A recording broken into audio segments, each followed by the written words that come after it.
Hello everybody, Michael Tyler here with another CarveWright Project of the Month. This project for April 2019 is called the Be Fruitful Catch-All Tray.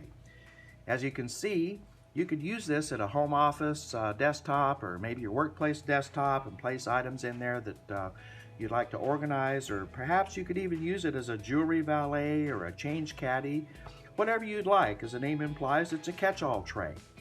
Features 3 recesses in the shape of a strawberry, pear, and apple, along with contrasting stained risers just to give it sort of a classy look. I hope you enjoy the rest of the video. You can see the steps that I took to create this sample, and also, as usual, included are the MPC file and the illustrated PDF instructions that you can print out, as well as watching the video. I hope you enjoy the project and have fun. Happy carving!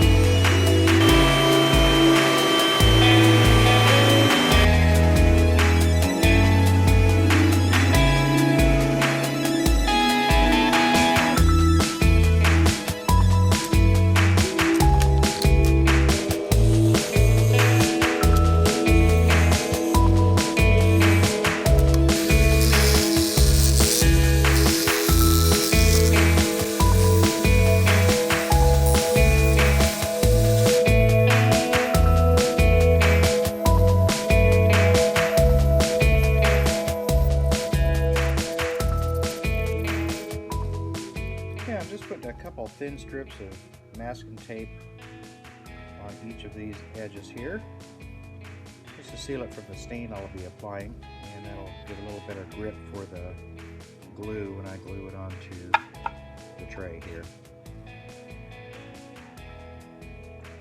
Okay, I'm just applying a 50-50 mixture of denatured alcohol and Zinsser seal coat, bullseye seal coat. That'll help raise any remaining fuzzies left over from the initial sanding and give a nice smooth surface for the final finishing. So I'll coat everything, including the uprights, although I'm going to stain the uprights a dark color and leave the catch-all tray natural. Alright, so I'll come back after I've finished this coating a seal coat and the sanding, and we'll continue on with the rest of the finishing process.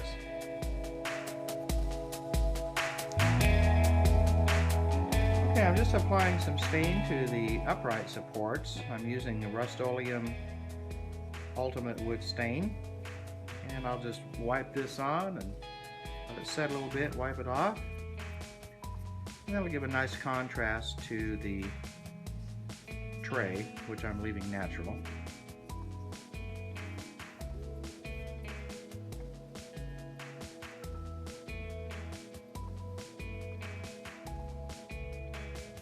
Okay, I've drawn a couple guidelines here on the bottom of the tray. I just used a piece of 1/2-inch scrap just to give me a space between the corner where this arc meets the straight edge, and then using that as a spacer, as my 1/2-inch spacer, I took a T-square, drew a guideline on both ends, and that gives me a guide for gluing these supports on.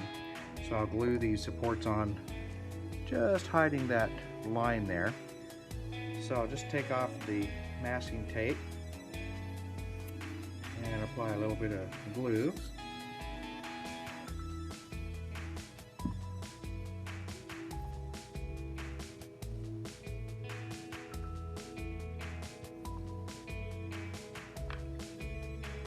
Okay, line that up.